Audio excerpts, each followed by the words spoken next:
Always ready you are. And welcome everybody. This is our Saturday watch party today because it had to be rescheduled. So thank you all for joining me and Mr. Rage Pazuzu um, in honor of our 28 days later watch party. Welcome, Mr. Rage. I'm feeling very angry. Yep. And yeah, today is a movie full of rage. So I'm hoping it doesn't, get me any angrier than I am. We're in a heat wave, and thank God for air conditioning. So for Air any of you that are conditioning, also which we don't have. you don't have air conditioning? It's not something we have in the United Kingdom because most of the year it's cold, wet, and damp. Oh, well, thank God for the air conditioning here. Otherwise, I'd be raging really hard today. So, um, our sync point for today's movie is about 25 seconds in after the logo, right as the proverbial shit hits the fan and the movie just starts in at full force. So, do you want to count us down, James? And we'll Right. get this a move on. I shall just hit play on my device and then I can. Okay. When I see us moving through the Fox Searchlight logo to what we want, I will commence my very rapid countdown because at that point I won't have much time to do it. Yep. There you go. Everybody at the ready. And I think we are at 5, 4, 3, 2, 1. There we go. And the world is in utter chaos. So I noticed as I was going through Discord that Mr. Furzel had commented that it was his first time watching, or had never seen this all the way through. So it's like the first time watching. Anybody else that has not seen this movie? I'm curious. It has been out for let's see, 23 years. Yeah, 23 years. And it's all over the place right now. It should be on a lot of the free streaming services. I mean, in fairness to some people who've not seen it, there was quite a long time that it wasn't available to watch anywhere. It wasn't on the streaming services. The Blu-ray had gone out of print. It was in rights hell. I think basically that the sequel was widely available, but this wasn't because of whoever held the rights to it. But recently they reverted back to Danny Boyle and Alex Garland, which is why it's become available again, because once they had the rights, they could make a sequel the way they wanted, and obviously wanted the original film out there so people could see it. Yeah, especially since I think yesterday, 28 years later, came out. As Mr. Furzel had just made a comment, they only had to wait a few more years to do it the 28-year later sequel and make it authentic. So I have not heard any reviews, good or bad, of 28 years later. So I'm very curious as to how it's going to pick up the story. So yes, before we dive right into the action that is happening on screen, let me do a shout out to all of you that have joined today. Over in YouTube, we have Eric Calbot, Hell If I Know, Johnny Devick, Miss Swift. Let's see, Eric Calbot again. Yeah, I know a lot of you are commenting. It's weird doing this on a Saturday, and I'm so glad you guys were able to join. Hands up, I forgot it was on a Saturday until about 8 o'clock when I had a message from Sharon with a link. So had to move quite quickly to get home. Yeah, it we'll make this do, and anybody who wasn't able to make it, they can catch it up on a rewatch. So yeah, over on Discord, Mr. Furzel's there, Eric, sister. Let's see, Calbot's over there. Calbot's already doing some gifts over there.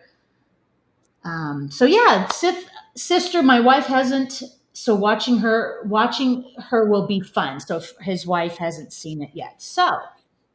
Um, so yeah, at the heart of this movie, we have monkeys in a lab that are being rescued that probably shouldn't be rescued by people And that. the monkeys weren't angry, they are angry about being made to watch cable news.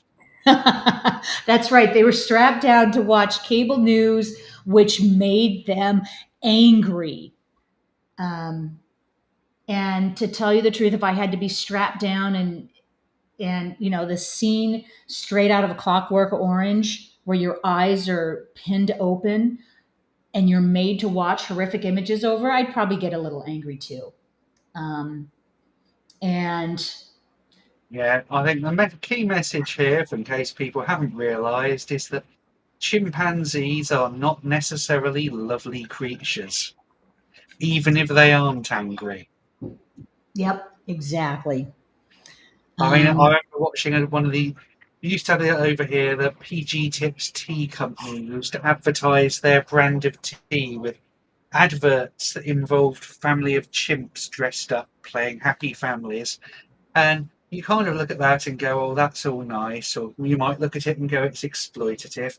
But now you realise the TV crew were probably one step away from having their faces ripped off by enraged chimps. exactly, exactly. And this is the moment I quite like where the title is the intertitle and actually means something for once in the film. It does. This is exactly where if we're all familiar with The Walking Dead, this is the same kind of intro they introduced us with. Um, It's I would go a lot before that. It's the Day of the Triffids. This is seriously ripping off because that starts with a guy waking up in hospital, head in bandages after an operation for something that's wrong with his eyes, only to find that the world has gone to shit while he's been unconscious. well, I can certainly understand the panic of waking up and everything has just disappeared. Everything is, like you said, gone to shit. And not only have you been unconscious, obviously at this point we don't know what happened to him. But I mean, that's got to mess with you. Waking up one day thinking everything is fine, and then this is all And I think wrong. it's already worth saying at this point that this is a very ugly film to watch because of the way it was shot. It was shot on early digital video cameras that are way sub high definition. So everything's kind of rough and ready, but it looks. The Blu-ray copy I've got is really no better in quality, apart from one scene you'll see much later on, than the DVD would have been. And I'm Hmm. kind of wondering why the hell they're doing a 4K release of it because it's not going to look any prettier upscaled. It was purposefully shot to look bad.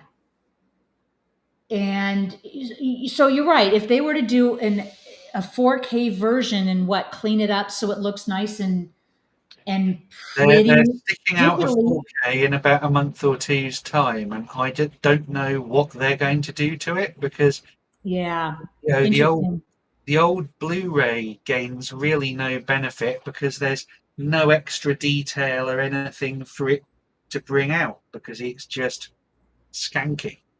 Yeah. Interesting. We have a question over in the chat. Mr. Furzel is asking, do you think you guys think you would survive a zombie apocalypse longer alone or in a group? So this movie kind of dives into that, alone or a group. Um, yeah, that's hard to say. Sometimes I feel like individually people are okay, but groups of people, factions of people are dangerous. Um, and And uh, I just also as say this again, movie this progresses, we'll see how things progress with that. his little walk through London past every major landmark is kind of that's also something they've lifted wholesale from Day of the Triffids, because in that the guy goes for a walk, you know, in fact goes to the Houses of Parliament and finds there's no one there. There's no one there. So he is a very much like the tourist trail of London. It's also quite notable, you see, that he's not come across any bodies yet. And Because I the other wonder thing if this reminds me of is the TV mini series of The Stand, when Stu comes out of uh, the CDC facility and finds everyone dead and everything in ruins. And that is an interesting observation that you made, because in the stand, you do see vehicles piled up on the highway. You do see bodies everywhere. Um, so I wonder if we were in the middle of a zombie apocalypse, what would be eerier, seeing the bodies piled up, or as he's encountering, it's like a, oh gosh, what? Like everybody just up and left. yeah, Talbot is saying, funny how the rubbish is only on the sidewalks of the bridge. That could be from a wind or something. it's possibly because they only had about an hour to film some of this stuff in the early hours of the morning, and then had to get out quickly so the road could be reopened. So, for example, they had permission to do that, but when that ticked over bus, they didn't have permission to do that, but no one from the council turned up, so they ticked a bus over anyway. So, yeah, you're right. They had to do some creative shooting where obviously they didn't shut down the highway, the roadways, um, This when there this was was a lot kind of of traffic. being They this had was kind to, of being filmed at, like, about 5 o'clock in the morning. So that on the yeah. one hand, they were having to fight off drunken clubbers on their way home in the early hours, and on the other hand, early starting commuters wanting to sort of come through. So the whole thing they were doing, like him crossing the bridge, is they had about 10 of these digital video cameras on a mount, all shooting it from lots of different angles. So everything they did, they could basically do it in one take and hope they could find enough stuff to put in and use. Exactly. They did not have a whole lot of time to shoot each scene.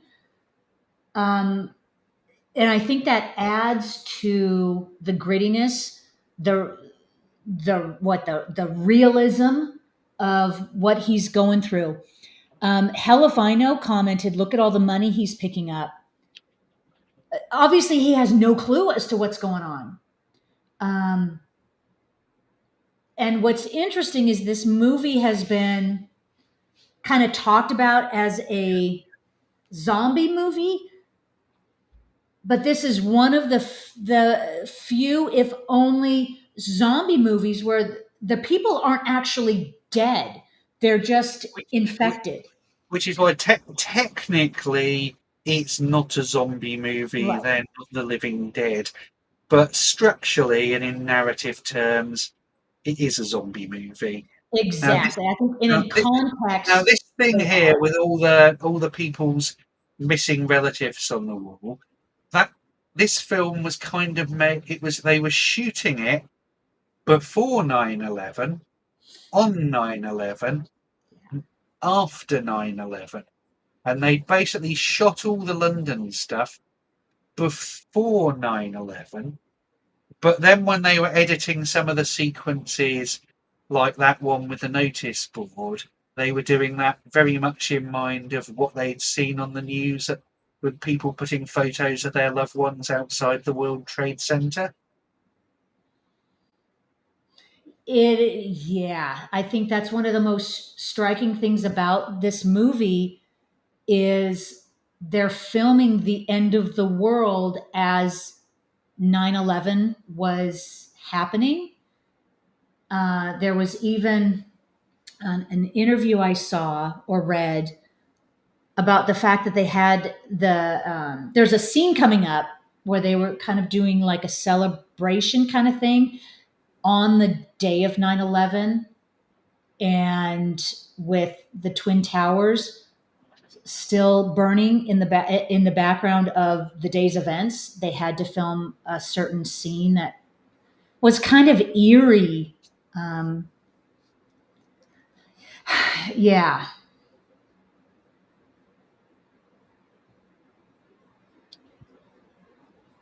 So I wonder at this point in this church if it's all coming to him that something tremendous had happened.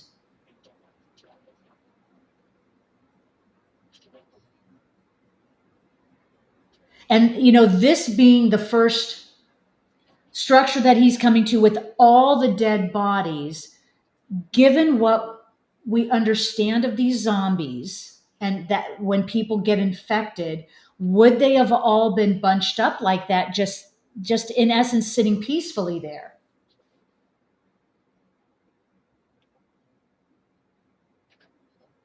But Ah. what you have to assume, because of the half-assed attempts you can see to board up the church, is people went there for comfort and someone Mhm. infected got in. And as we see, that people who are infected become infected ridiculously, unfeasibly quickly, but also they all appear to go on to standby when they have no stimulus. So you've kind of got a combination of people who are rapidly infected, kill the other people, and then have gone on standby in this shut church because nothing's happening. Maybe not to give any spoilers away, but that is a very good point because there's no quote unquote food for them.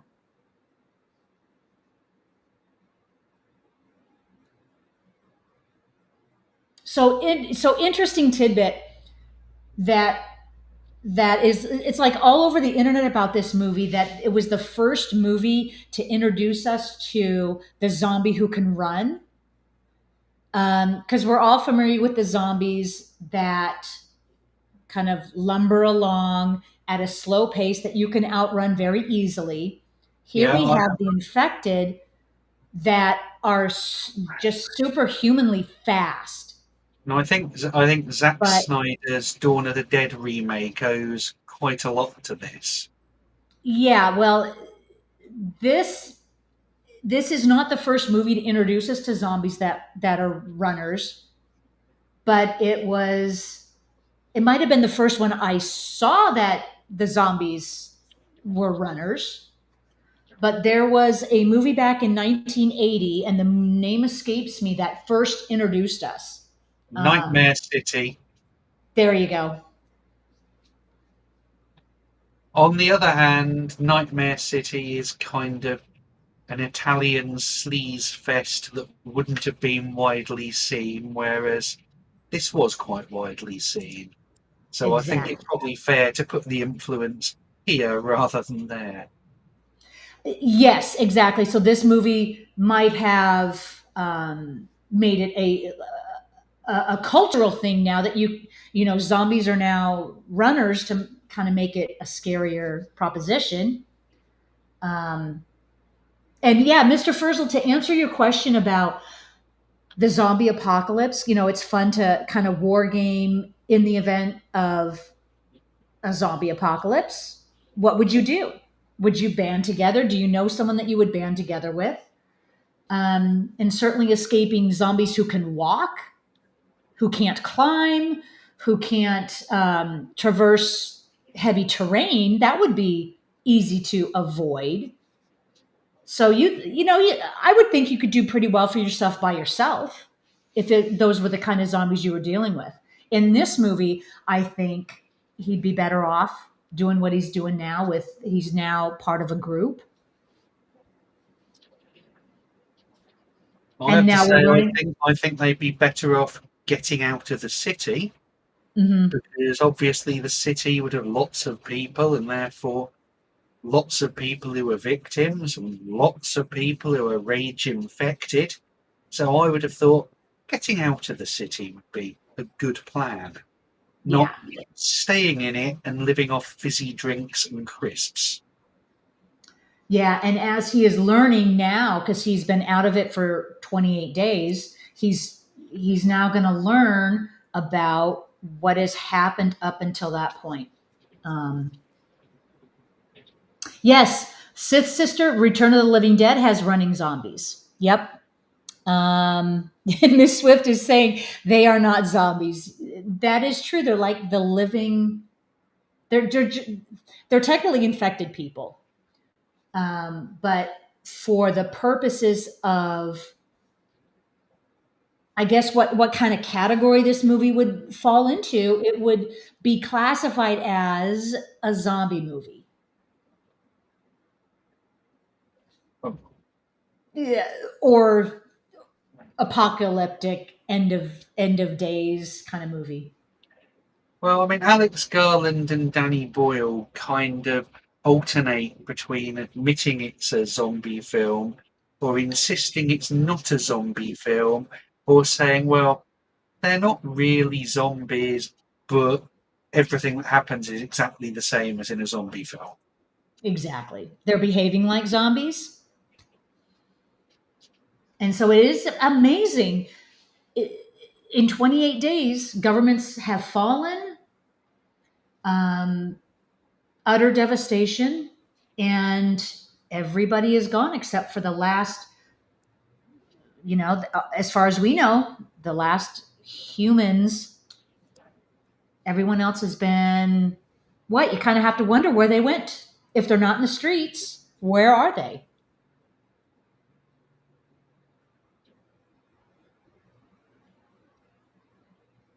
And I like the fact that his character, he even said he was a bike messenger and who got hit by a car, got into an accident, and he woke up and now it's the end of the world.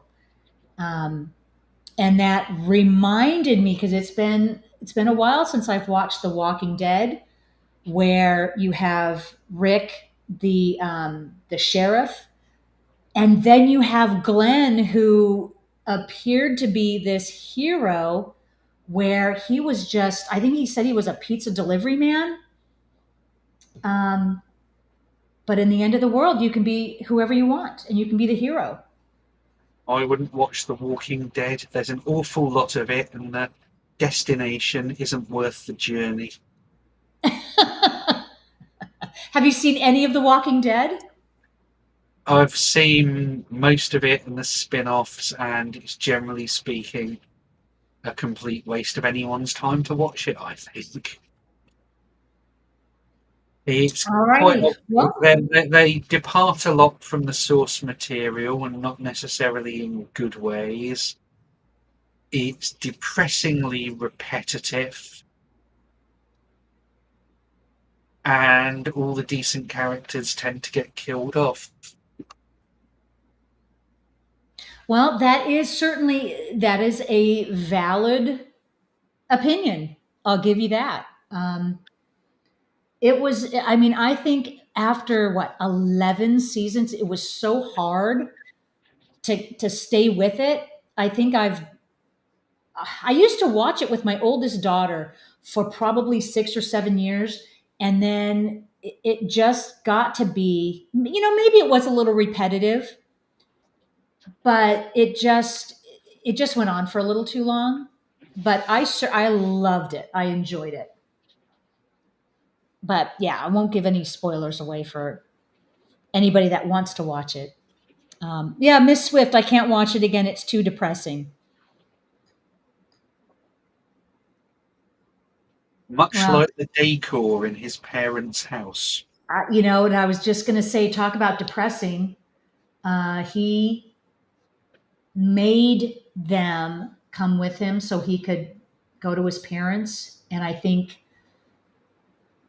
anybody who sees this, I mean, that's it. It's got to be hitting him hard that, yeah, it's the end. And this is maybe the reality that he's now on his own.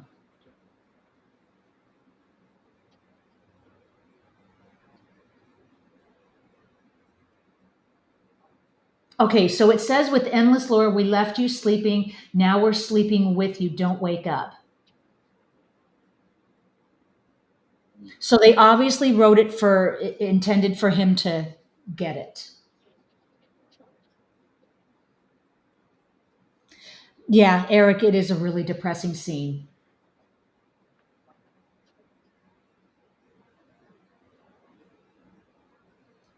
Well, Eric over there in Discord commented, just go full Mad Max, build a rig, and just drive out of there.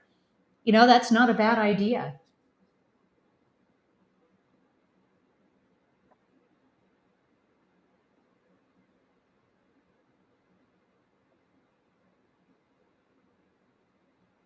And at the time that this came out, this was a commercial success.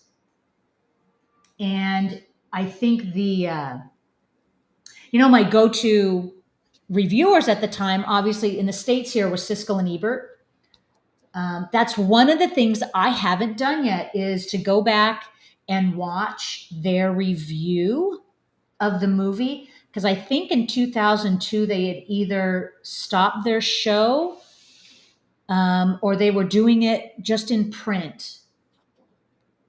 But I think this was a critical and financial success on a shoestring budget.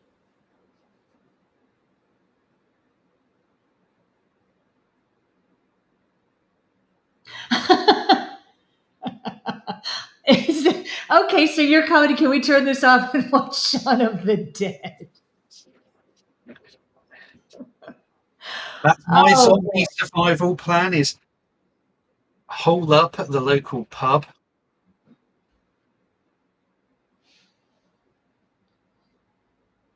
Well, you know what? wait for the authorities to arrive. When Creator VC was doing these watch parties, didn't we have a couple conversations about during a zombie apocalypse or the end of the world, we'd all go to Dom's place in Vegas and hunker down. We can build a bunker and just hunker down. I Um, think the major intention there was that people thought that if the zombies turned up, they could give Dom to the zombies to distract them. exactly.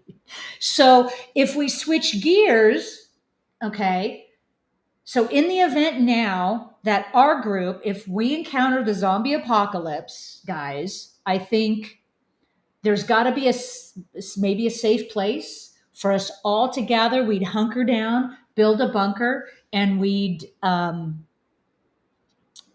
rebuild. We'd rebuild society.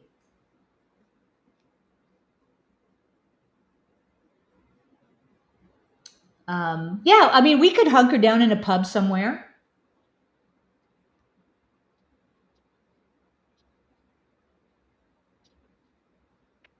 Yeah, this scene does get me in the middle of, in essence, the world is ending.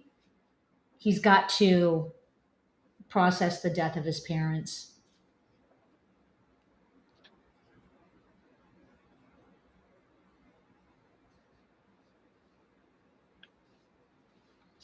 Yeah, you know what? I'm up for Shaun of the Dead too. But let's watch this one first.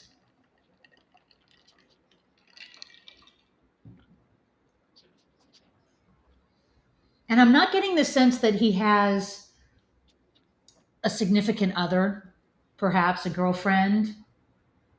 He had Um, a bike. so yeah, it's just his parents.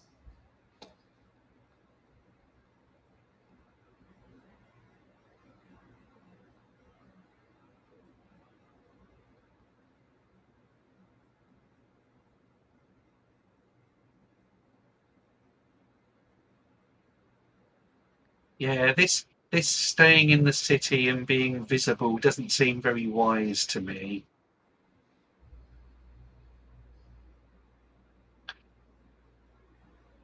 And also, with it being a blood-borne infection, all these choppy defense weapons just seem to spread infected blood around.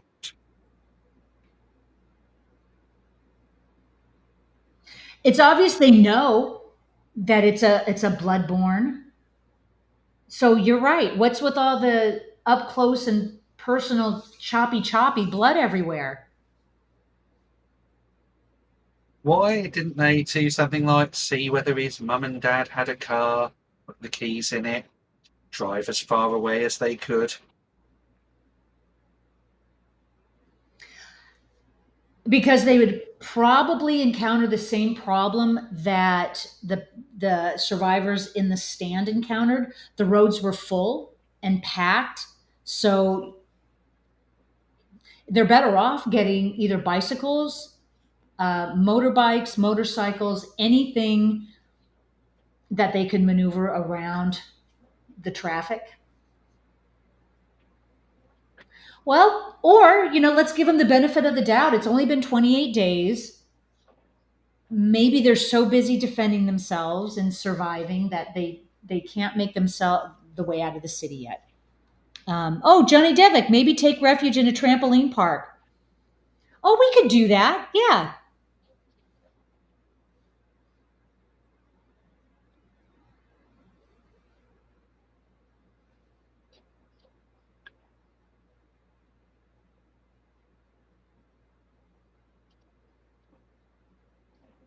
Oh, so let's take a vote.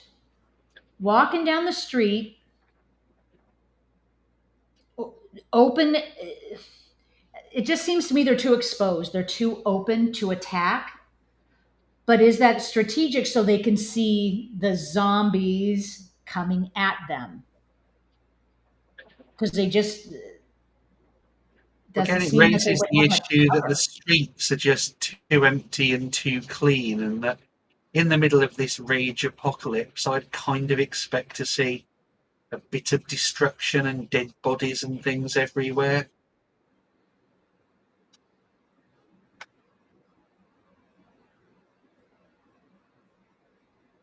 Ah, and they see a flashing light from a tower block, which I just need to mention is another rip-off from Day of the Triffids. Because in Day of the Triffids, the hero finds a girl and settles down with her in a flat in London, but out of the window they see a light flashing on the university building and go there and meet up with another gang of sort of organised survivors who have plans about how to continue the human race. So I think I'm coming back to the first half of this film owes a hell of a lot to the Day of the Triffids, any version of it. So now I'm looking up the Day of the Triffids. It it's a movie from 1962, so we're talking 40 years It's a prior to this. novel that was made into a movie and a radio series and two TV series. It's a It, 1951 book, so everybody made it um, from that novel, right? The movie came out in 62, and then you said there were shows. yeah, basically, a guy has been in hospital because he's had something damage his eyes, While he's all bandaged and waiting to be unbandaged the next day, there are flares or something in the sky. He wakes up, no one's come to take his bandages off. He takes them off himself. Everyone else in the world is blind, apart from a few other normal survivors he finds. And that's before the killer plants rock up. So I had never heard of that until you started talking about that. It's because it looks like it was a UK novel, and the movie was a UK production. Is that correct? Yeah, but there've been two TV adaptations of it. There's a very good one in the 1980s and a Gotcha. much less good one in the 2000s that had Eddie Izzard survive a jet crashing in London by putting inflatable lifeboats in the lifebelts in the cubicle with him on board. Much less good. Well, that movie had to have been an influence for Danny Doyle on this movie. Well, basically, the whole first half of the book or movie or the TV series is about the guy exploring abandoned London, meeting the blind people, meeting other sighted survivors, and bad things happening. But I think the fact that you've got the light flashing up in the tower block as a signal to other people, it's another straight lift from that novel. Although I have to say, if I were looking for somewhere to hunker down for the apocalypse, the top floor of a tower block is not where I would do it because you've not got a way out. That's kind of what I was thinking. The worst thing you can do is be on the top floors of anything. It's on the Um, upside, you've only got one way in to defend, but then yep, you're also kind of and you're trapped. trapped. You are trapped. Um, so, Miss Swift is also saying she heard the name but never saw the movie. Calbot says the original film needs a restoration and a proper release.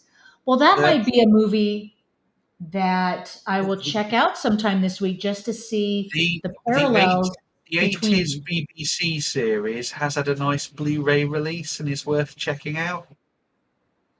Well, it looks like the movie is available on a lot of the free streaming services for anyone interested.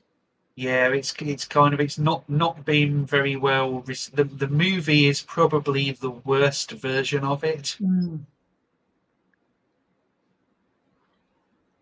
but still, I mean, so the start with everything going to hell is still pretty good. Hell if I know is saying Brendan Gleeson was the only thing about this flick I knew about before I saw it. Yes, a very young Brendan Gleeson, who I almost, it's really hard to kind of recognize him from his later works. He looks a lot different in this movie.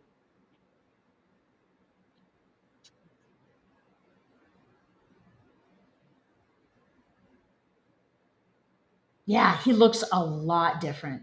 And I think the last thing that I have seen him in was, um, I think a couple years back, he was in at least the first season of Mr. Mercedes, He's in. based on the Stephen King book. Yeah, I think he's in all three of the TV seasons, despite the fact that I don't think his character was in all three of the books. No, But I also the TV series, they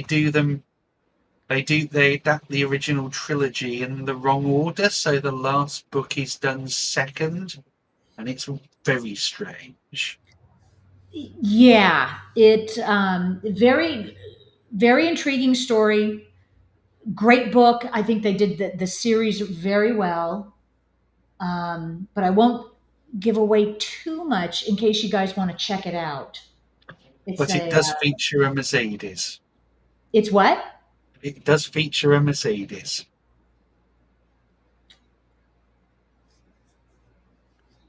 And Miss, you know what? Miss Swift is commenting a very young Killian Murphy. Very young. And earlier, very naked. We got to see a lot of him. Which is one of those things that they had to do it shot. This was obviously before the days of intimacy coordinators and what have you. So they just did it on a closed set because I think it was his first nude scene and he was a bit sensitive about it.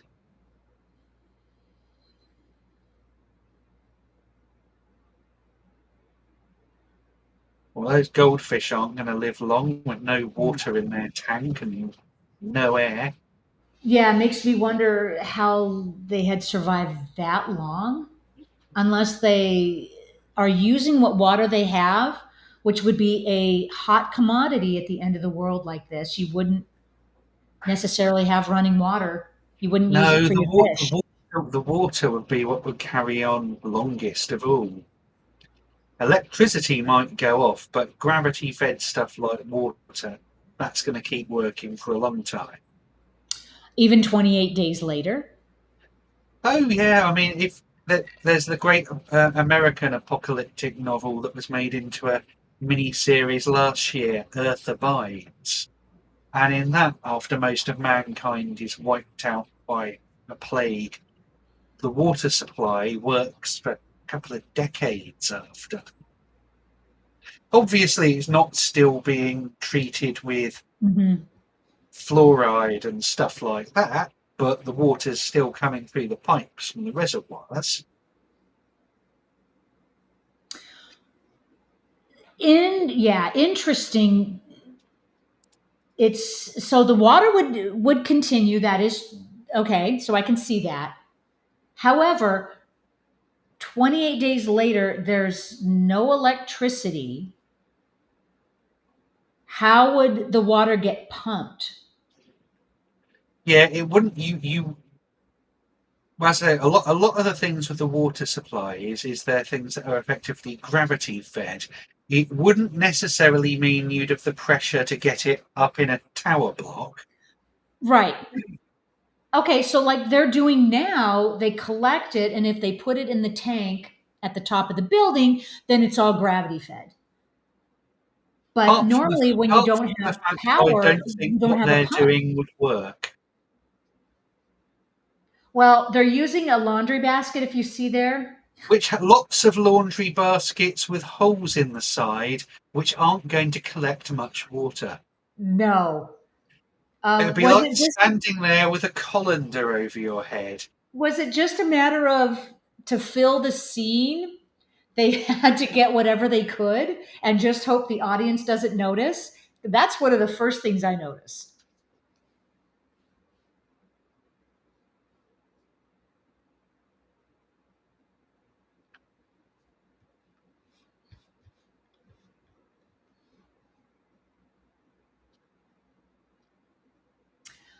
At first blush, if you're surviving this long and you have a radio transmission that is basically directing you to a certain coordinate, certain place, would you have any reason to believe they're not telling the truth?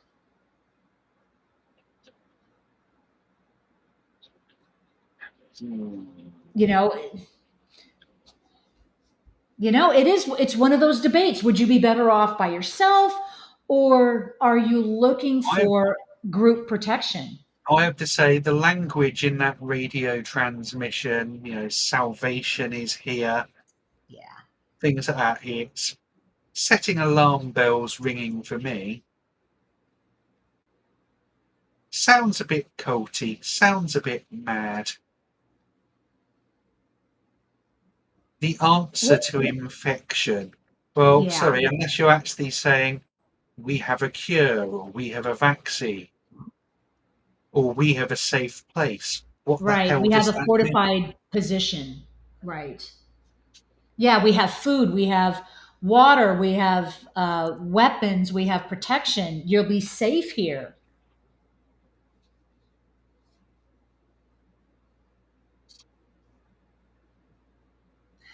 little kids talking sense.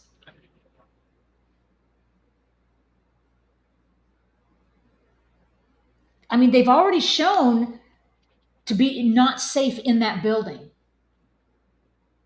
Ah, so here which we is go. They're Mad Max. and that The, building is actually quite a famous bit of brutalist architecture in London.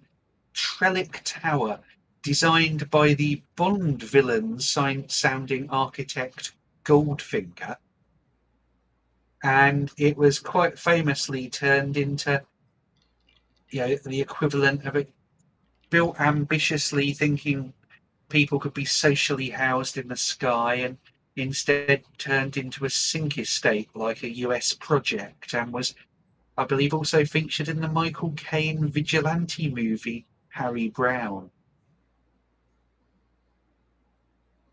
Obviously, nowadays it's been gentrified and so isn't full of hoodie gangs and violent people.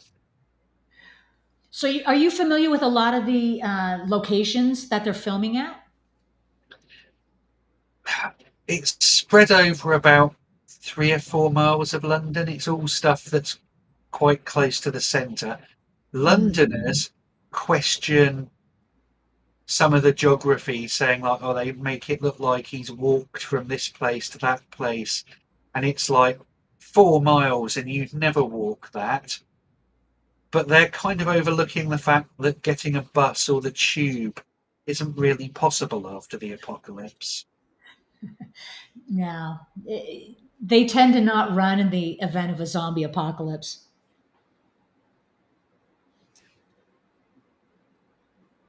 Oh, Miss Swift is commenting most of us need some form of group protection. Or protection from groups. Yeah, I mean, there is something to be said for that. I mean, if you're trying to survive on your own, you can get pretty far, but eventually you probably tend to need to be around other people. Even a loner like me, it does, it gets to be too much at times.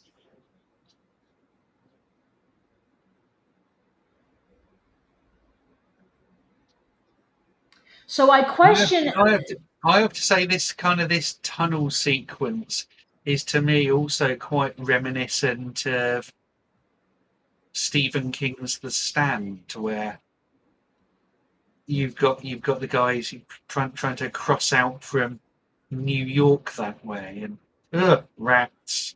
Whatever's out there must be bad if it's scaring all the rats. yeah, you know the saying about the rats if they're jumping off a ship, yeah, you just follow the rats. Um, so I do, yeah. The only problem with this tunnel scene is when you saw him driving over stuff. Was he driving over bodies or was he driving over other vehicles? It looked like some half-assed barricade someone had built, in which case it shouldn't have been something you can drive over.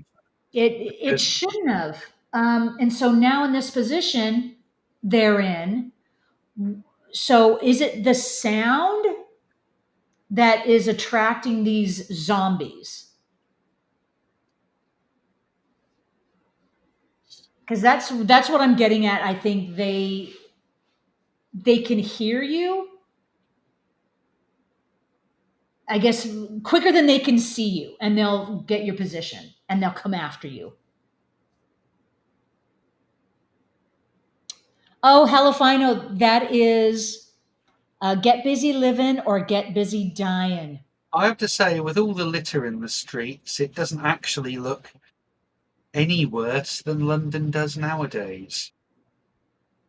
Well, does it? Okay, so here's a question: does it look like they put the trash there on purpose for filming, or is it normally There also full of appears trash? to have been a worrying lack of looting or panic buying going on, which, having lived through COVID-19, I would have expected the rage virus to have triggered massive panic buying of toilet rolls and other things. That is a very good question. And there's obviously lights on in this supermarket. You know what? And my first thought was, with all that um, produce that had turned, the apples that look crisp after a month, they've obviously had that spray put on.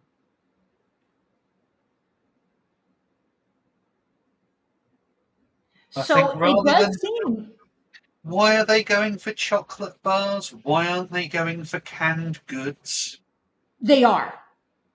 They're also going for the canned goods.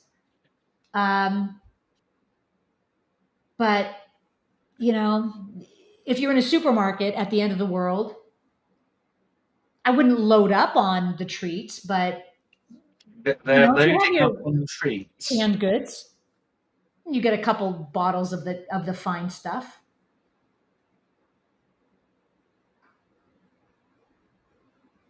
So what they need is a bigger car. Oh, well, hell if I know is saying you get some bourbon, it's also good for disinfecting. That's true because you assume that they would get a bunch of first aid products too. If I was a sarcastic person, I'd say the car's very important because it's there to remind Americans this is set in London.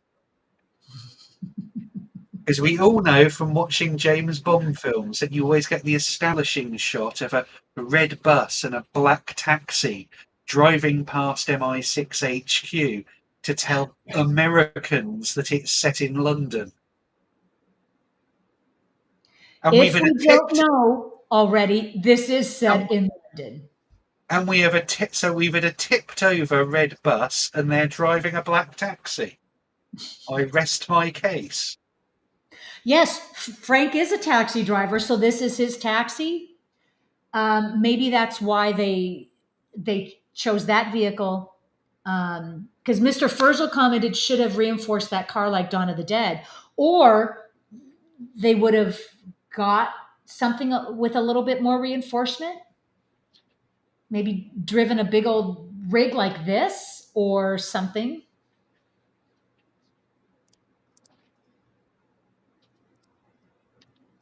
Old Johnny Devick, I love that. Imagine a speed meet 28 days later with survivors driving across the town in a double decker.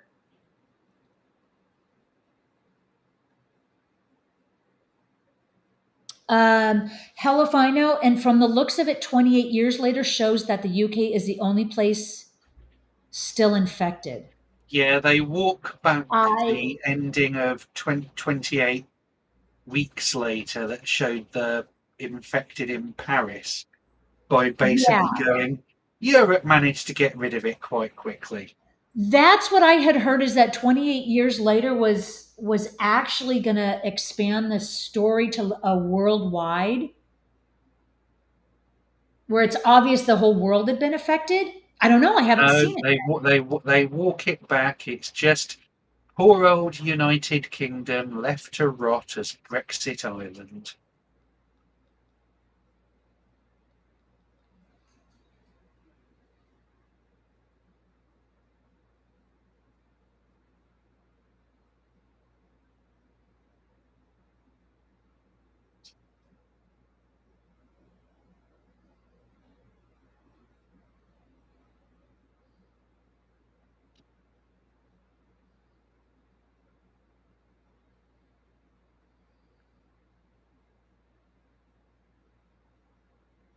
Yeah, in Jim's defense, he did the right thing.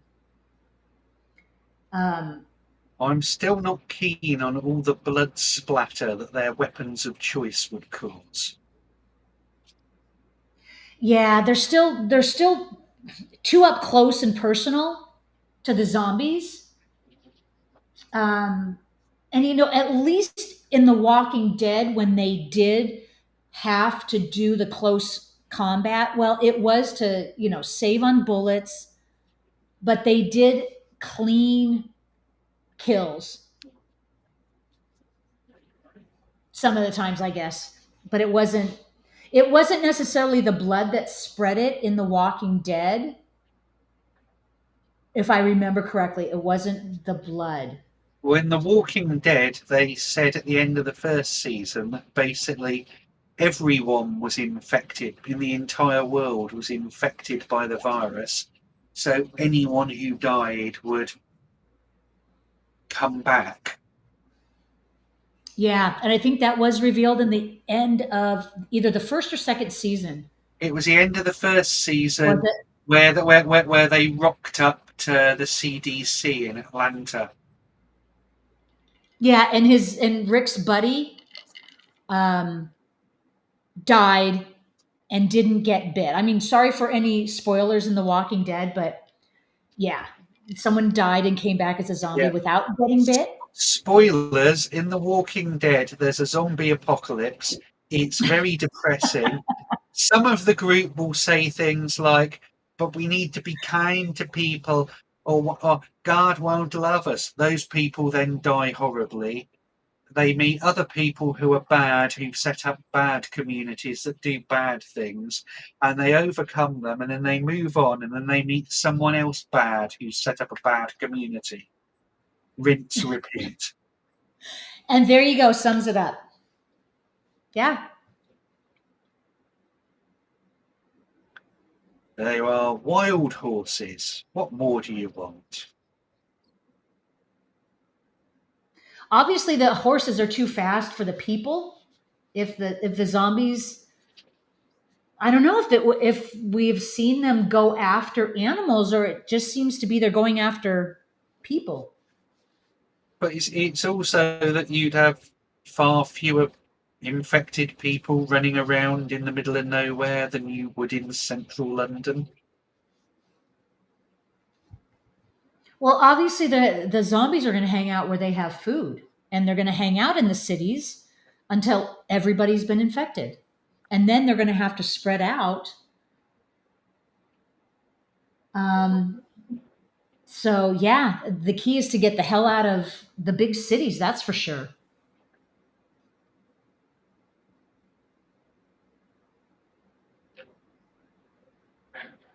Oh, I nice say gift what there, Eric, on Iron Man. That's a great movie.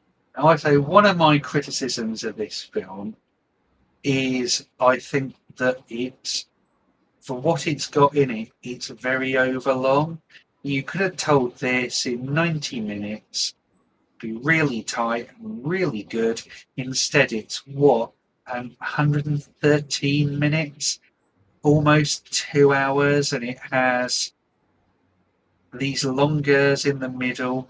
And that's before we get to the sudden right turn the plot's going to take.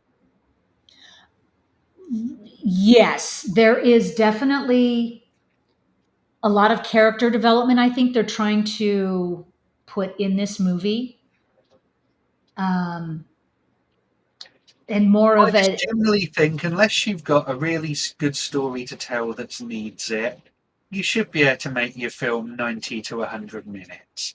As I always say, if they can do Casablanca in 100 minutes, why can't you do your story about two people in CGI suits of armour fighting in 100 minutes?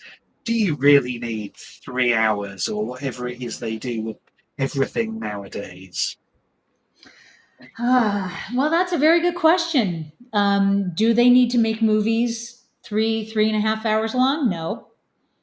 I mean, I've not been and seen the latest Mission Impossible, but I did watch Dead Reckoning recently, and I thought that was heinously overlong.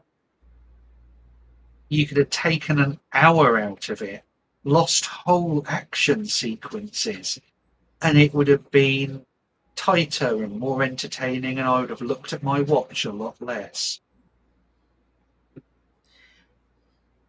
Yeah, that's. I mean, there's definitely a feeling after walking out of a movie theater, or you get done watching a movie 3.5 hours. Um, you know the Hobbit trilogy. I believe they averaged 3 hours long, but it didn't feel like 3 hours. The Lord of the Rings, some of the extended versions go 4.5 hours, It's but you like, yeah, watch it and it doesn't feel like 4.5 hours. I just think But if they're going to go that long, turn it into a TV mini-series. Give yeah, me a break after an hour, please. there are some movies that you get done watching and you realize, yeah, they could have cut a lot out and still maintain the integrity of the story.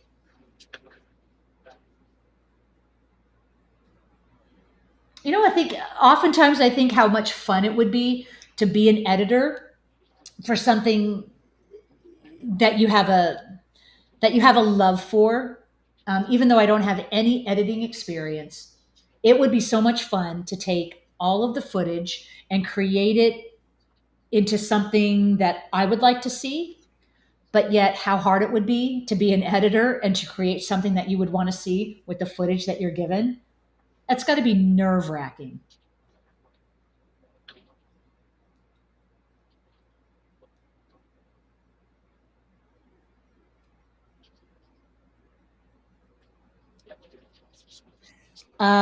Okay, what was that? Comment by Calbot. Speaking of The Walking Dead, it seems like they're maybe heading for Terminus here. Yeah, well, we don't know. They're just heading towards where that the radio announcement is I would, saying I, Manchester. I would say they're heading to the Day of the Dead.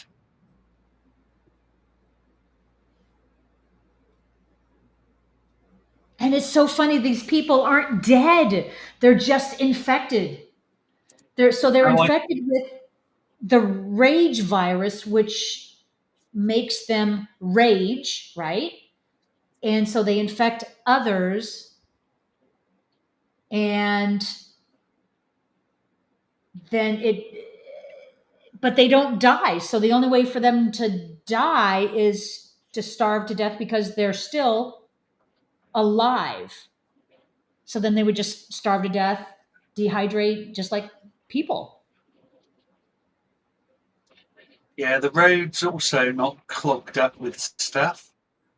So it looks like my plan for just getting a car and getting the hell out of the city would have worked quite well. Well, when you think about the limitations they had for filming, and the budget they had, they really couldn't have many traffic jams and cars piled up, dead bodies piled up. Oh, nowadays you'd Makes whack in a sense. load of CGI traffic Yeah. jams. Sure, they could have stretched to a matte painting or two.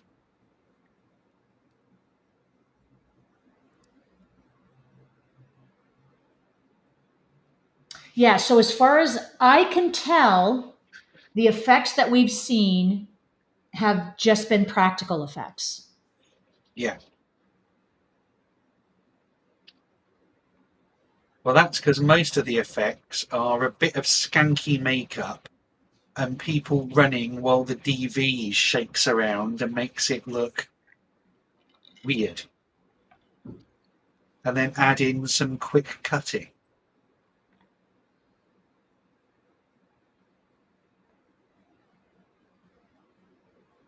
It does seem awfully bare. This road you would think would be piled up with people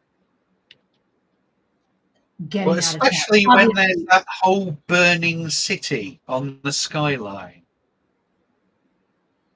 that is obviously not a practical effect. They did not burn this city.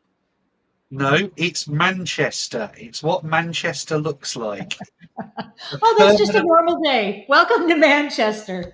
permanent fire over the city, welcoming There you go. visitors. This does remind me of Terminus. And I believe Terminus in The Walking Dead was I want to say season 4 or 5.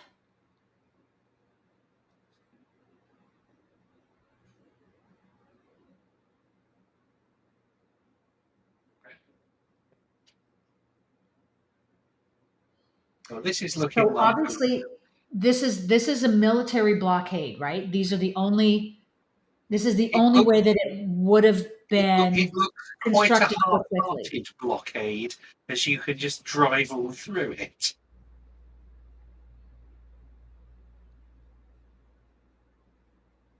But it almost seems like the apocalypse has gone on longer than 28 days. Um, but yeah, it had to have been a military blockade because I don't know any other way that they could have built this so fast. I could be wrong. Well, those were army lorries and Land Rovers. And again, this is kind of like stuff you get in the stand where they wander around and you find what was an army base with an abandoned tank and a helicopter and no sign of anybody outside some rescue station. Well, if there's anything that we have learned from The Stand, the original miniseries, was the government was really good at rounding people up and putting them in detention centers. What else were they good at? Oh, raiding radio stations and shutting And, down. and if you're given the choice between going to Boulder or Vegas, you go to Boulder and you don't ask too many questions about the author Stephen King's predilection for magic Negro characters, which some people might think is a slightly racist trope. Oh, Mother Abigail. Yeah, I've no, she was a beloved character. I read the book first. I read the book a couple years after it came out, and it was a thick, I mean, like thick paperback. Yeah, she was one of my favorite characters. And even in the miniseries, I just loved the casting in that first one. The second one, Oh God, the second one was had some great people in the cast, but it was awful, particularly the way they made it non-linear with its storytelling. So you didn't get the effect on the characters of the plague clearing the decks of what was there before. um, yeah, And sisters and here we have a virus whose yeah, infection works in about 3 seconds. You've gone, yeah. So quite how fast this virus reproduces once it's in your system. and he obviously knows that. Sith's sister was saying this scene always gets me. This gets me too.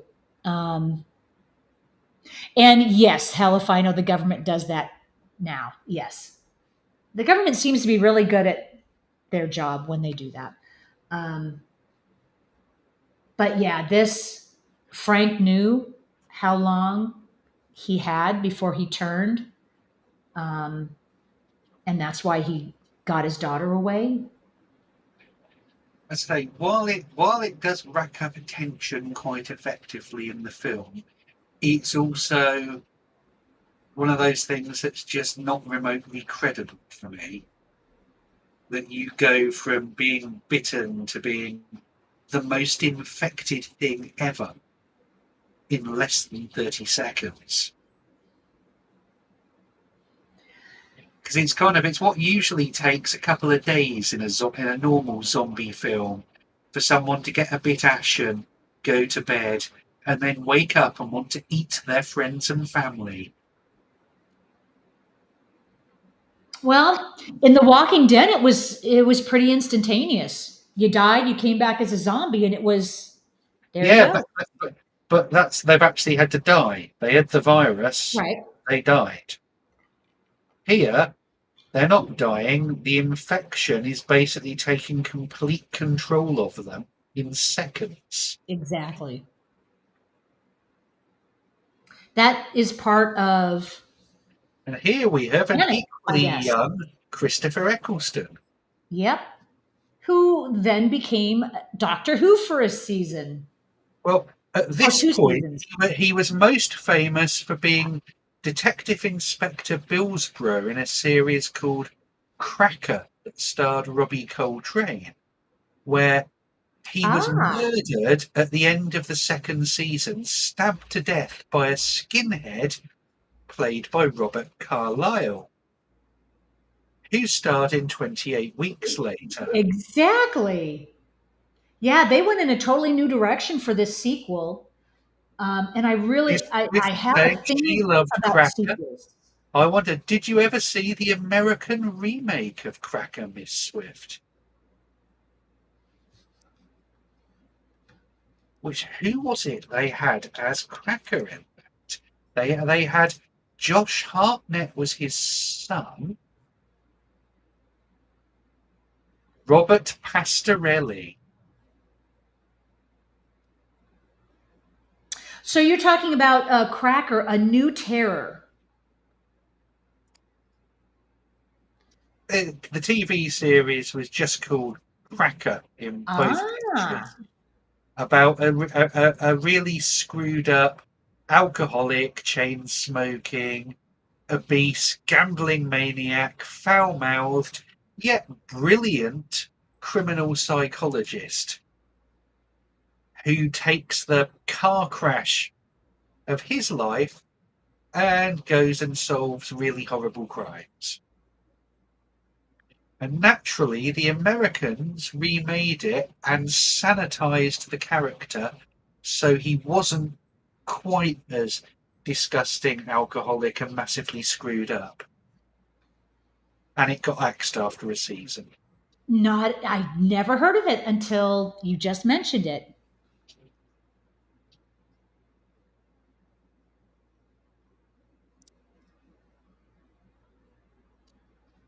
Okay, what would be a zombie apocalypse without a little love scene?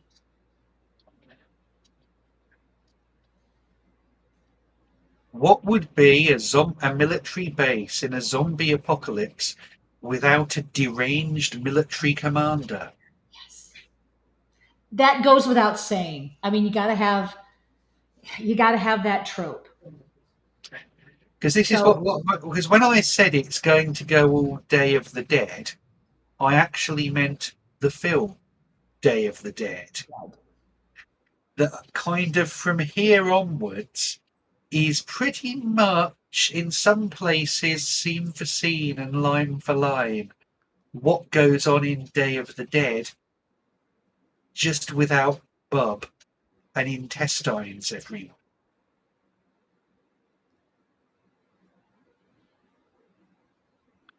Because I know a lot of people have a problem with this film at this point because this change in what the narrative's doing wasn't then giving them the story or the experience that they'd expected based on the first half of the film. right. And you then get some of these people, if you listen to that Evolution of Horror podcast or anything, they come back to it years later and then appreciate the second half more because now they know that they're going to get something different.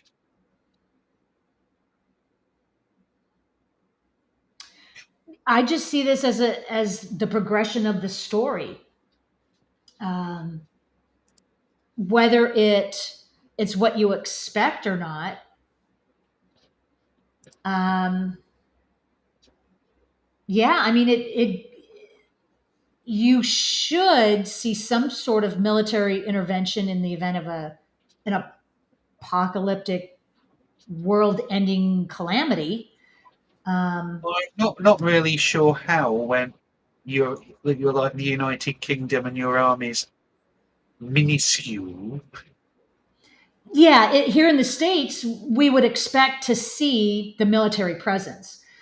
Well, So you this you part of the movie you just would seems like expect a your natural governor to progression. call out the National Guard quite quickly. Yeah, oh yeah, we would have the National Guard. We would have every single branch of the military on this. And having seen the disaster movie Earthquake, said National Guard would then pose as much threat to innocent civilians as whatever else was going on.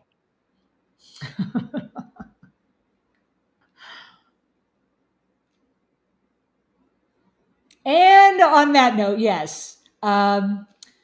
Helifina was asking, wasn't Selena a companion for the Doctor too? I don't Yeah, think she was. No.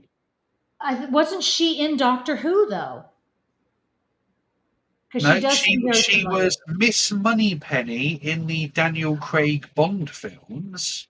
Okay, that's where I know her from. She's never been in Doctor Who. She was in the 1990s remake of The Tomorrow People as a child, but now you know her from the Daniel Craig Bond films.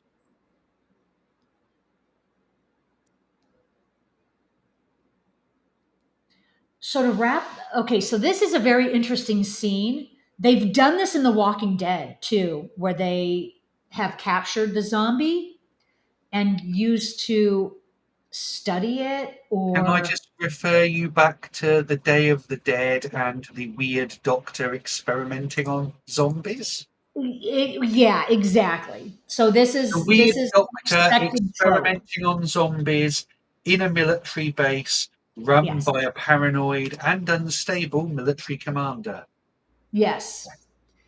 And we are going to quickly discover just how whacked this place is. Um, yeah, so it does rely heavily on the tropes that we're used to.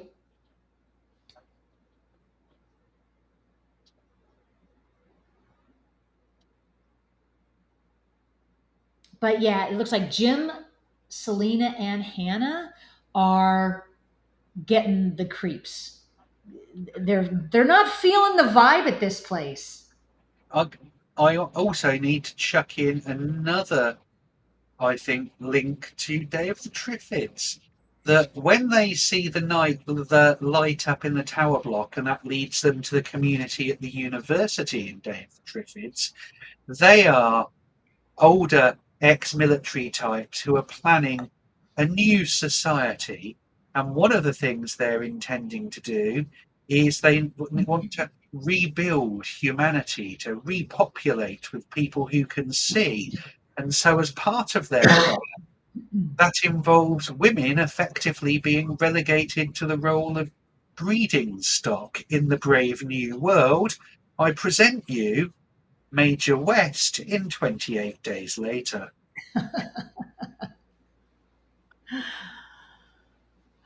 Have I drawn enough parallels yet between the two? Well, it goes without saying, if we were to build society from the ground up, that would have to be part of it, wouldn't it? At some point, you would have to focus on repopulating. It's not necessarily a bad thing once you've taken care of your survival, your shelter, your food, your water, your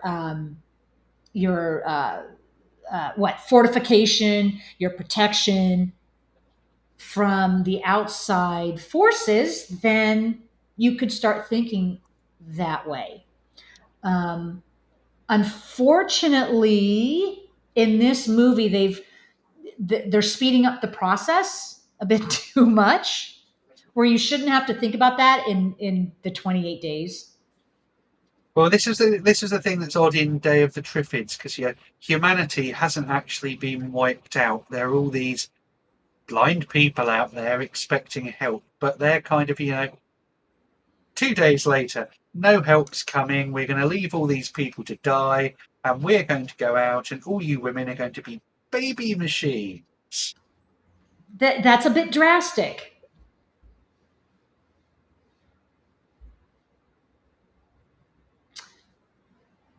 But I will say, in the event that the world ends and you are just one of a few survivors, I could see panic setting in, and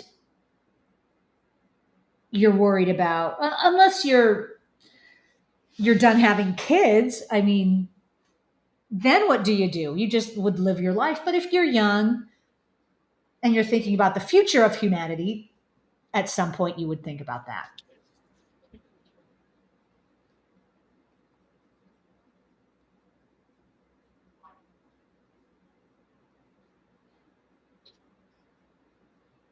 So, what attracted the zombies to this place? Was there noises going on, um,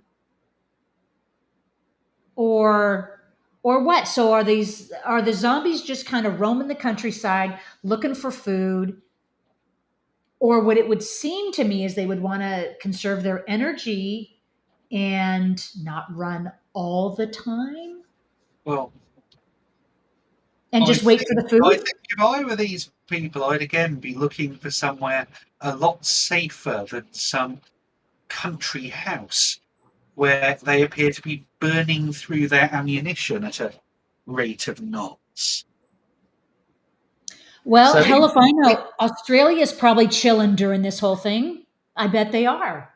well, And in Day New of the Zealand? Triffids, after the country is overrun by the man-eating plants, it being what we call a cosy catastrophe, our nice middle-class protagonists decide to relocate to the Isle of Wight at the end.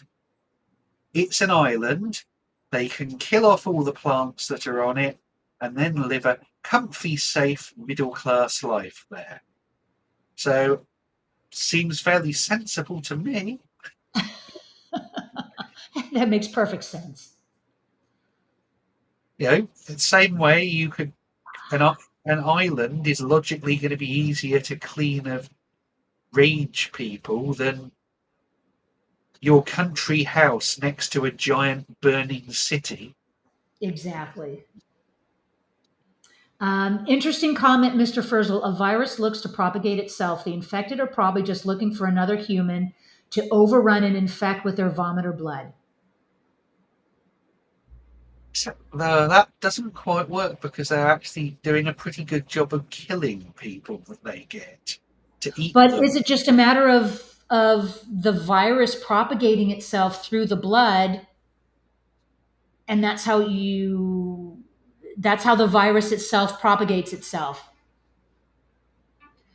Because didn't we just saw the chained up zombie? He was vomiting, and I found that curious. Why is he vomiting? Is he sick? Is he dying? Or is that just the normal process It's of like what they do? asking why Captain Kirk climbs a mountain. Why does Captain Kirk climb a mountain? Because he can.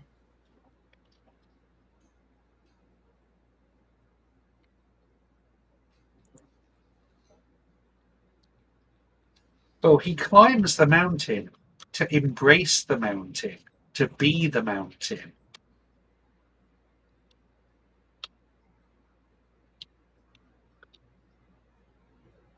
Oh, this is the moment.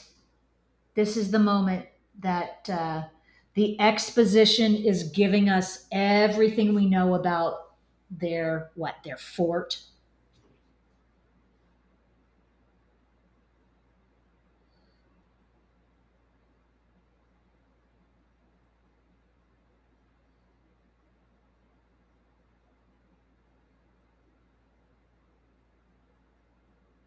Well, he was just very unapologetic about it.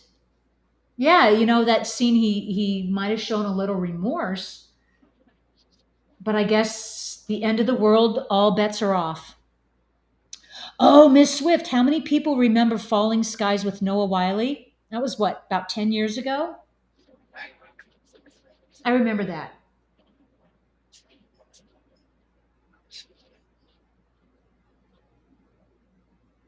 Was that the one where a couple of seasons in they find that the president of America is alive and he is Star Trek the Motion Picture Space Nonce Stephen Collins. So I they're had, now probably best not mentioned. yeah, we here in the US, we don't, I think we've stopped talking about Stephen Collins for good reason, I guess. But I remember the show. I've not seen it, but I think isn't it about alien invasion and the people hiding out, fighting back, kind Yeah, of like it V? it's what as I remember, it basically starts.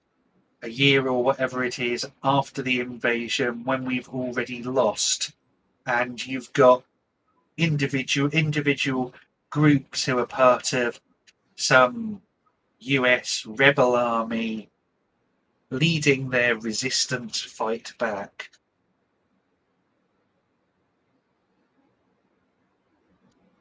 Oh, it's just, yeah, that's the same thing as Terminator, right?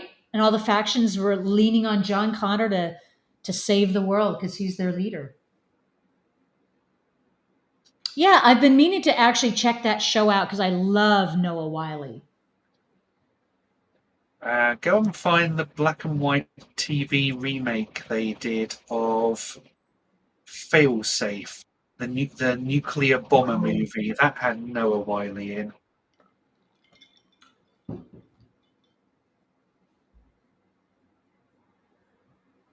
Wasn't that it?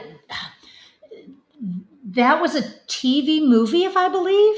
It's a TV movie remake of the Sidney Lumet film, which was produced by George Clooney, and they did it as a live broadcast on CBS.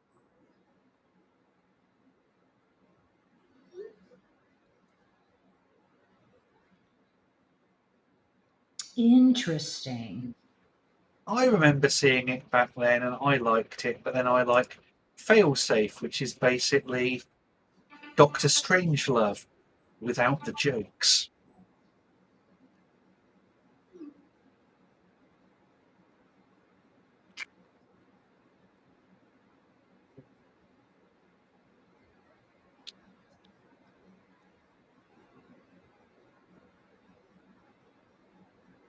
Yeah, I don't think I've seen that. I was just looking at. So there's the 1964 film and then the 2000 film. No, I have Yeah, not seen that. the 1960s film's very good as well. That kind of has Walter Matthau in as a Strangelove-esque presidential advisor. Oh, I believe. Oh, yeah. I was going to say, who put that gif of Dr. Strangelove? That was you. Same person who put Captain Kirk making love to the mountain.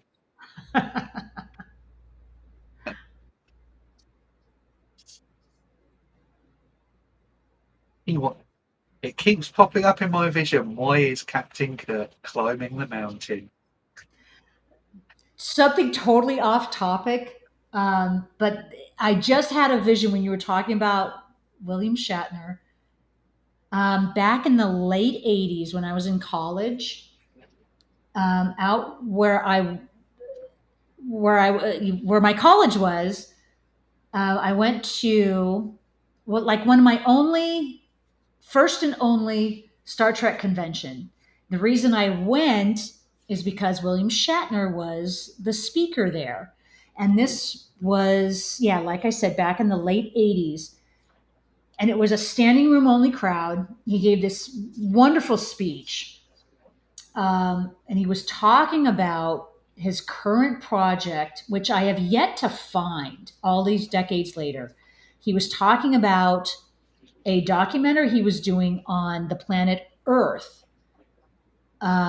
And I believe it was from uh, a recycling and kind of a, saving Mother Earth kind of film.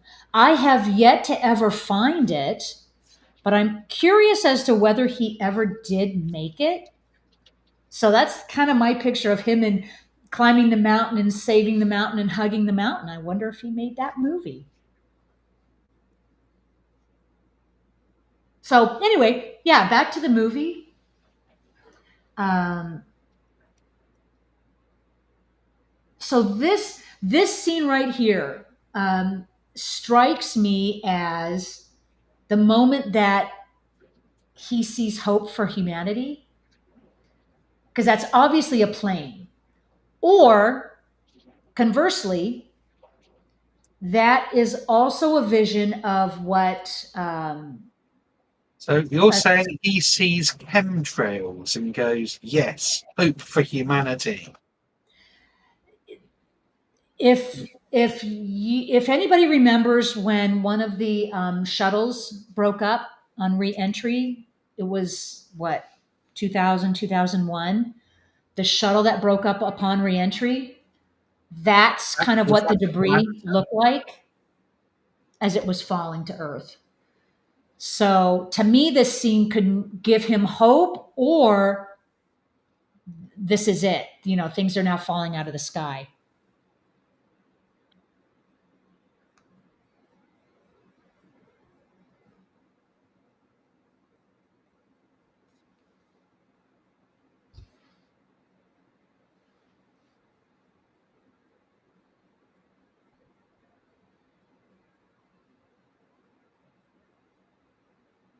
so that would have been Columbia. Yes, I believe that was it 2000 or 2001? Yes, Calbot. Yeah, 2002? yeah, and it's a tragic sight seeing the debris coming down.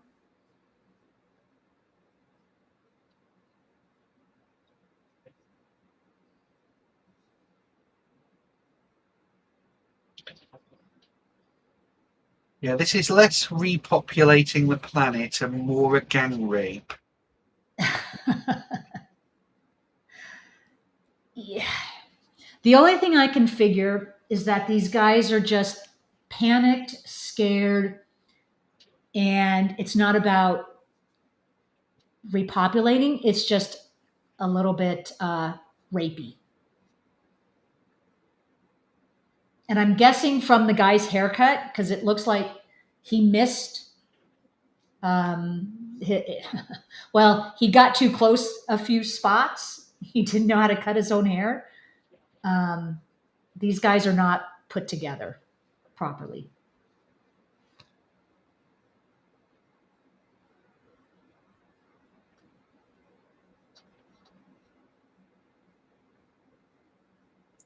Take proper British weather now. Any minute now, the Manchester Water Board will be announcing a hosepipe ban.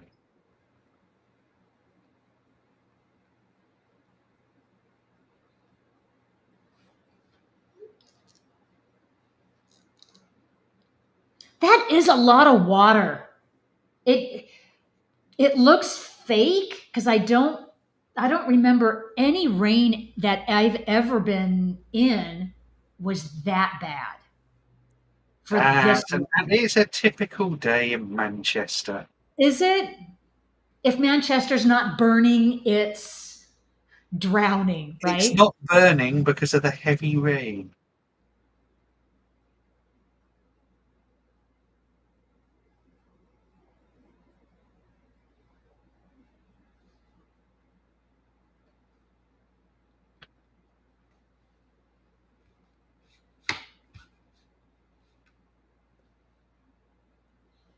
Oh, Hell if I Know says, I think that scene is also present at 28 years later. Has anybody seen 28 years later? I know it just literally came out in the theater. Just curious as to if anybody has seen it yet.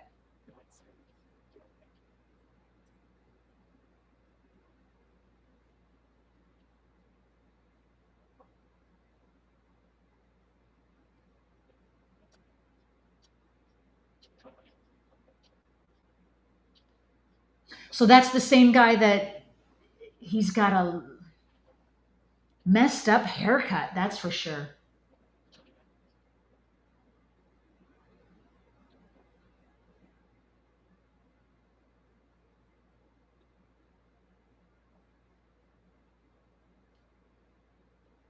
Well, Jim, who was just a bike messenger, has certainly learned some survival skills. Well, That's for sure. have you seen a film called Premium Rush about bike messengers? No. Why does that It's sound familiar? it's directed by I think it's David Coep and has Joseph Gordon-Levitt in the lead as a bike messenger who's asked to courier something that very bad man Michael Shannon wants very badly. and much I have action heard of ensued. it. It's a good little film.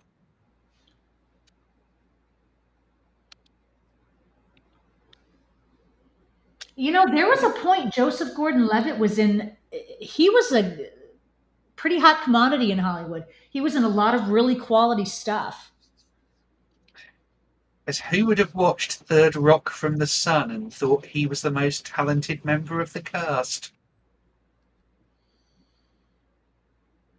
Yeah, he for being a young kid, he was very engaging in that show.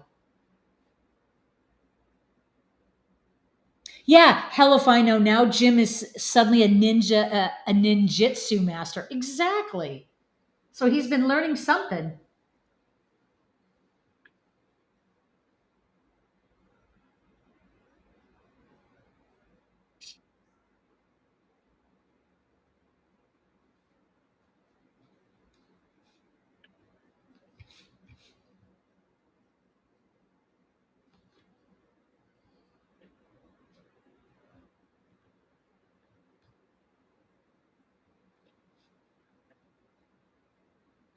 Oh, Miss Swift.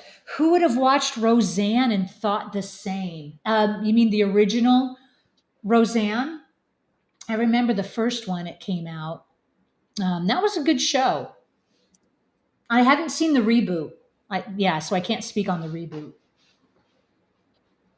I think maybe I've got a thing about sequels and just redoing the same thing over and over again. Um, and sequels doing it over and over again. Just give me something original, I guess. Oh yeah, Miss Swift. He and John Goodman were the powerhouses. Oh, John Goodman. Yeah, he was and still is. Um, I think he's a very good actor.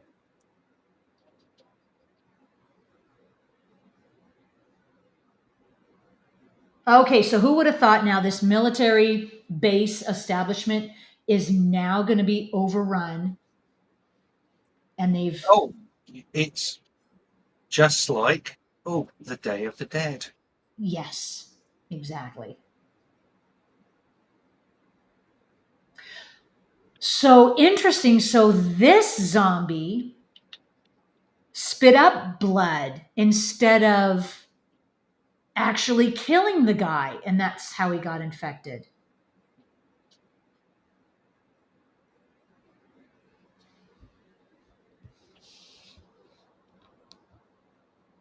Oh, thank you for that, Miss Swift. I forgot he was in Roseanne for a little bit, wasn't he? I totally forgot about that.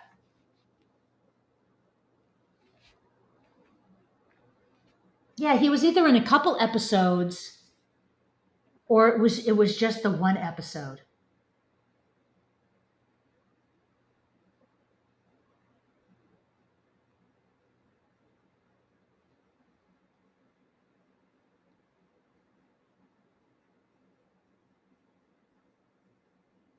Well, you know what? Jim is turning out to be kind of a hero because he could have just looked out for himself and beat feet out of there and stole one of their vehicles. But I think he has gotten to the point where he is happier with Selena and Hannah as like a new family unit. And maybe that's when he lost his parents and he kind of found another family unit.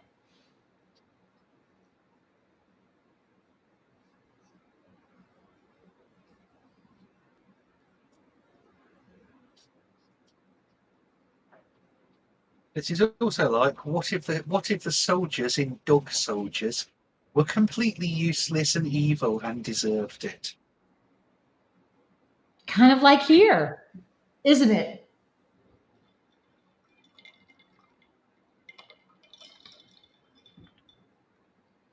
So, briefly, how did he know that door was there? It looks like a secret. entrance, but he knew that door was there. It's a stately home. There's probably a guidebook.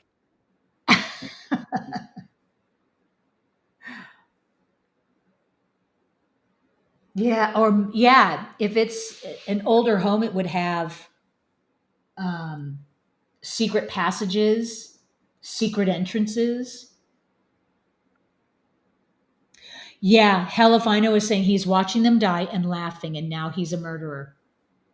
Yeah, he's being very protective of his new family.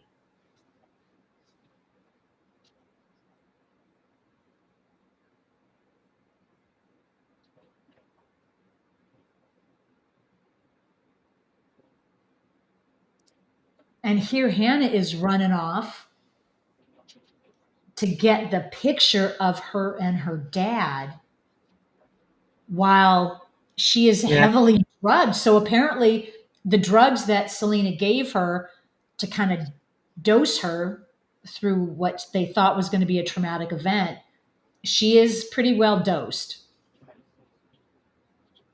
I'll let her off her awful sense of priorities then.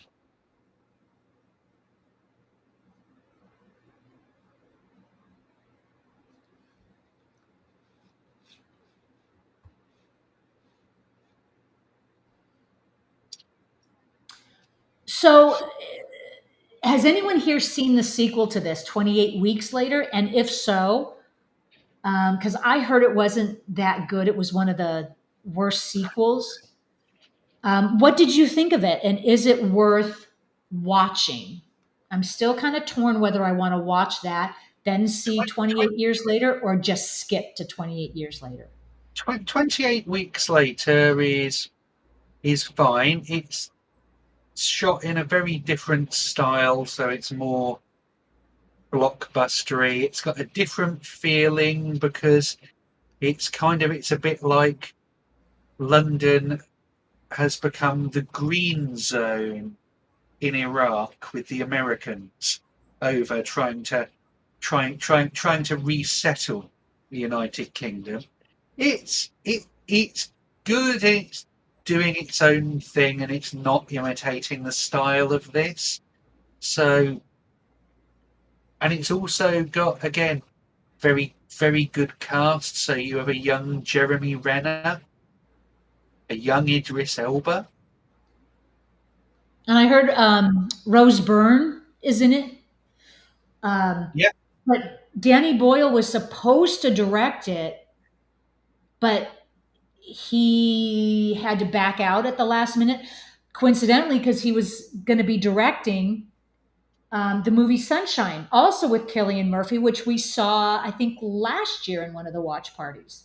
which like this starts out as one sort of film, and then in the last third takes an abrupt turn and Yeah, turns into a slasher movie. yeah. This is getting pretty dark, but again, we're seeing Jim go through this transformation of a bike messenger to now he is in essence getting his family back and protecting his family. Yeah, this is kind of an awesome death, but it's just really that is a creepy scene. So okay, who had commented over here? Eric said, I saw 28 weeks later. I liked it. I did not think it was bad. Miss Swift saw it. It's not bad. Um, and Johnny Devick says saw it but can't remember much. Well, so maybe it's worth my time.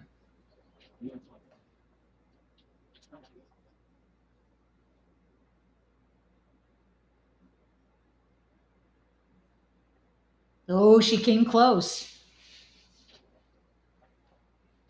All that blood, and he's still not infected.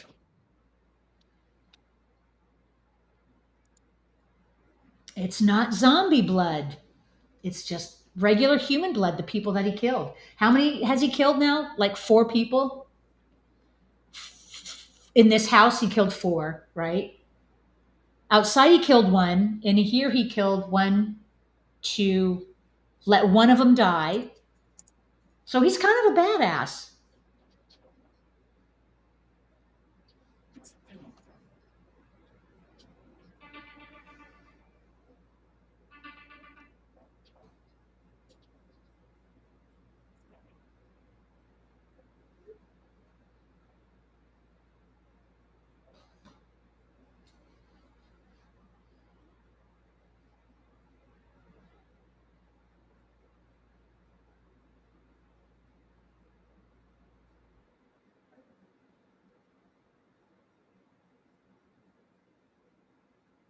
Yep, Mr. Psycho And now, military.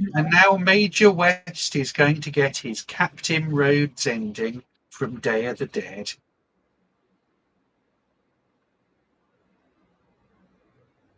Yeah, Hannah knew what she was doing here.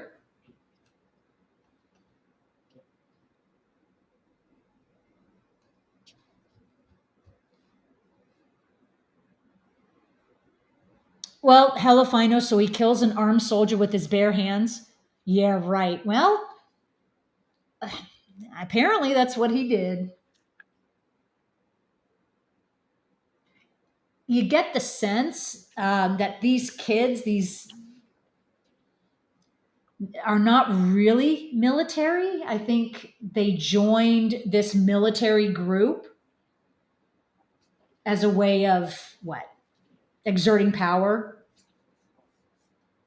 They just seem too stupid to do anything on their own. Here we go again, 28 days later. As we cut to the only bit of the film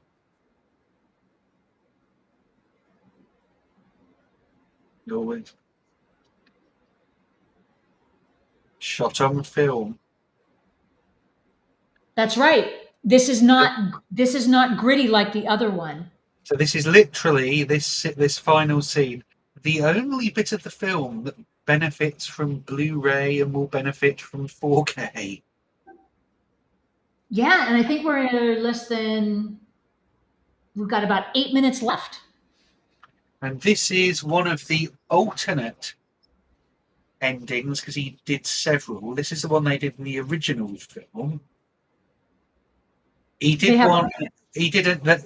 They've got several different versions on the Blu-ray, including one where they take him to the hospital and he dies, and they just leave him there, which is very cheerful.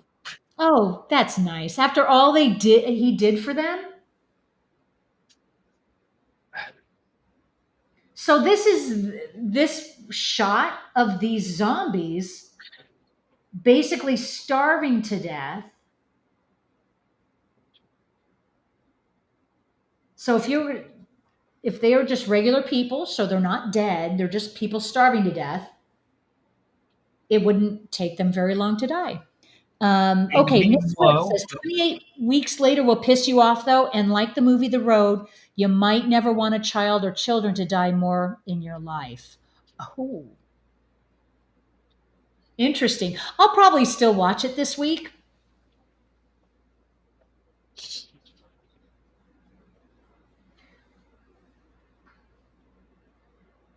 So, yes, this ending is a cheerful ending and it will give you hope.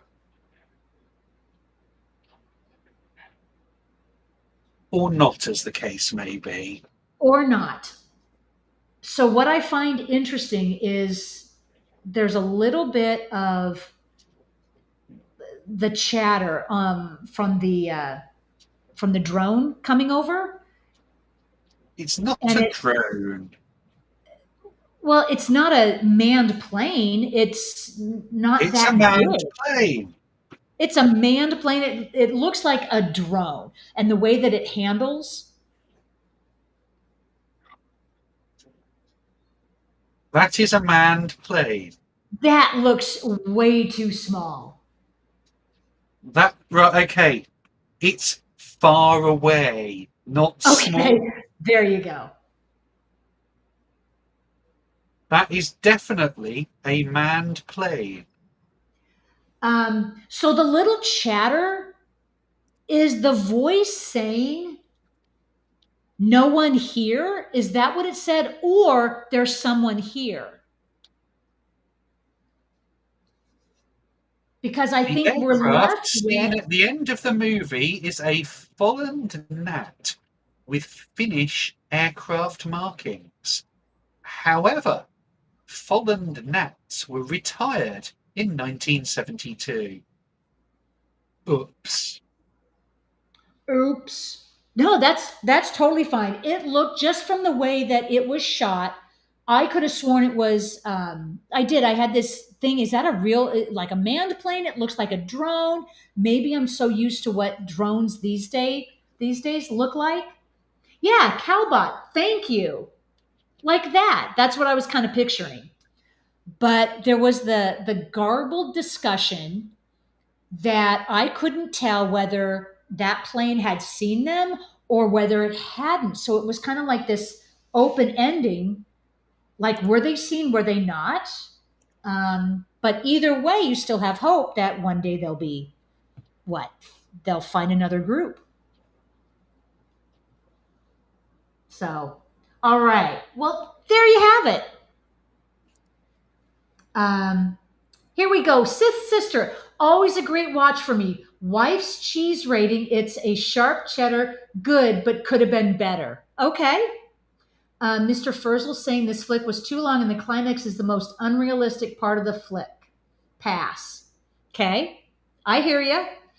Um, and yeah, it's certainly not the best zombie movie I have seen. It's not the worst. I think it ranks somewhere in the middle.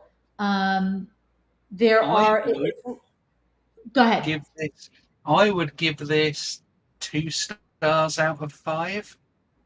I Okay. think it's if said described it as a cut and shut of a movie, would you know what I mean by a cut and shut? Cut and shut, as When I in was when we one used to and have done. this thing in the UK where if you had two cars that were the same and they'd had an accident and the front of one was fine and the back of the other was fine, they'd chop them in two and weld the two bits together.